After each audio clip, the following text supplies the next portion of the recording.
Welcome to Z lab. आइए आज का टॉपिक कैलेंडर देखते हैं। कैलेंडर हम लोग जानते हैं और सभी लोग यूज करते हैं। कैलेंडर जो अभी हम लोग डे टू डे लाइफ में यूज करते हैं अपने ऑफिशियल पर्पसेस के लिए इंडिया में और इंटरनेशनली भी, उसको हम लोग ग्रीगोरियन कैलेंडर बोलते हैं। यह कैलेंडर में कोई भी कैलेंडर हम लोग देखते हैं उसमें एक चार्ट होता है जिसमें ईयर लिखा होता है, किस ईयर का कैलेंडर है। और हम लोग जानते हैं कि प्रत्येक ईयर में जो ग्रीगोरियन कैलेंडर है उसमें 12 मंथ्स होता है और प्रत्येक मंथ में कुछ वीक्स होते हैं। प्रत्येक वीक में 7 डेज होते हैं और वीक का स्टार्ट संडे से माना जाता है। अगर वीक का पूछा जाए कि किस दिन से स्टार्ट होता है तो वीक को कहा जाता है कि संडे से स्टार्ट होता है। और वीक में 7 डेज होते हैं। तो अंतिम यूनिट इसका जो कैलेंडर का सबसे छोटा यूनिट है वह डे है और सबसे बड़ा यूनिट ईयर होता है। अब यहाँ डे में कोई कंफ्यूजन नहीं होता है।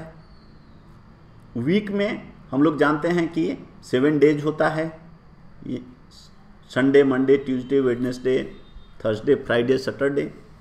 यहाँ भी मंथ में 12 महीने होते हैं और 12 महीने में इनको आप 3 तरह के कैटेगरी में बांट सकते हैं। कुछ महीने होते हैं जो 31 डेज के होते हैं। 31 डे के जो मंथ होते हैं, 12 महीने में से 12 मंथ्स में से 7 मंथ्स जो होते हैं वो देखिए 31 डे के होते हैं। वो ये होते हैं जनवरी, मार्च, मई, जुलाई, अगस्त, अक्टूबर, दिसंबर।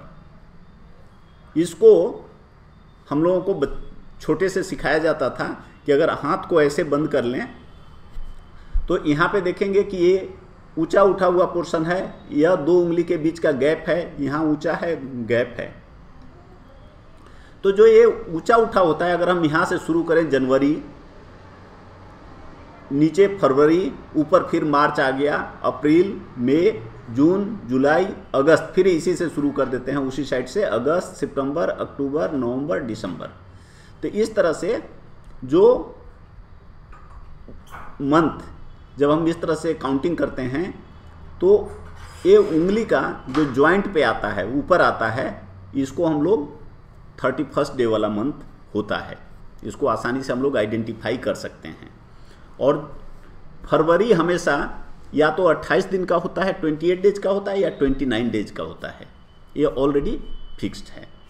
और जो बाकी जो मंथ बच जाते हैं वो 30 डे के होते हैं। तो जब हम लोग ऐसे काउंटिंग करते हैं तो एक तो फरवरी आ जाता है, बाकी जितने इस दोनों के बीच, उंगलियों के बीच में आते हैं वो 30 डे वाले मंथ होते हैं।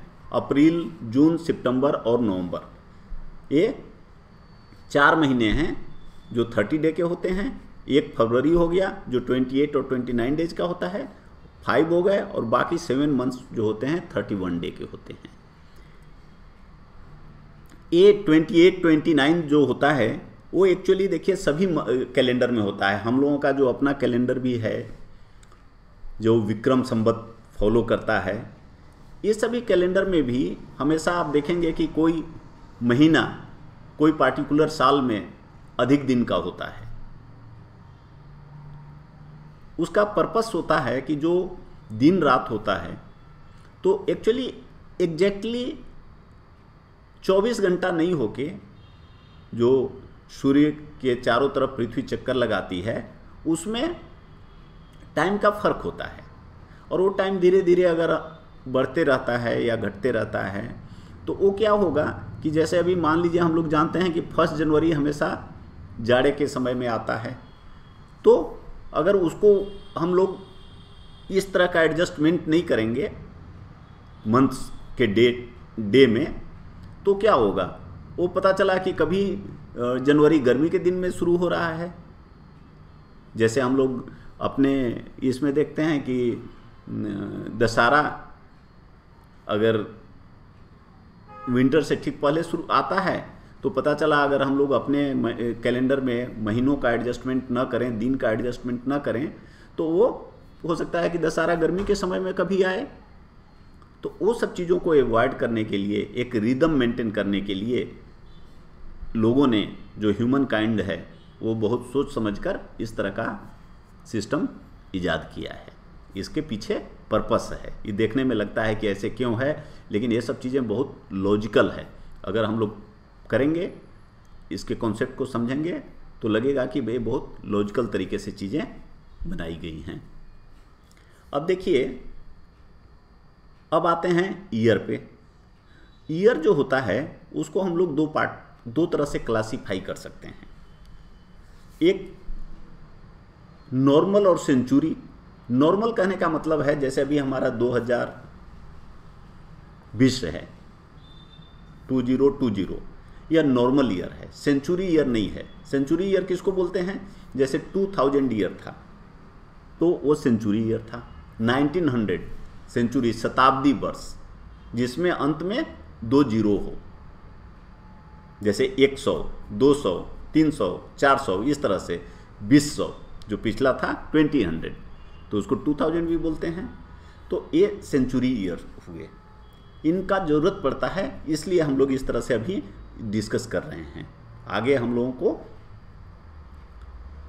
प्रॉब्लम करने में ये सब चीज़ों का ज़रूरत पड़ेगा।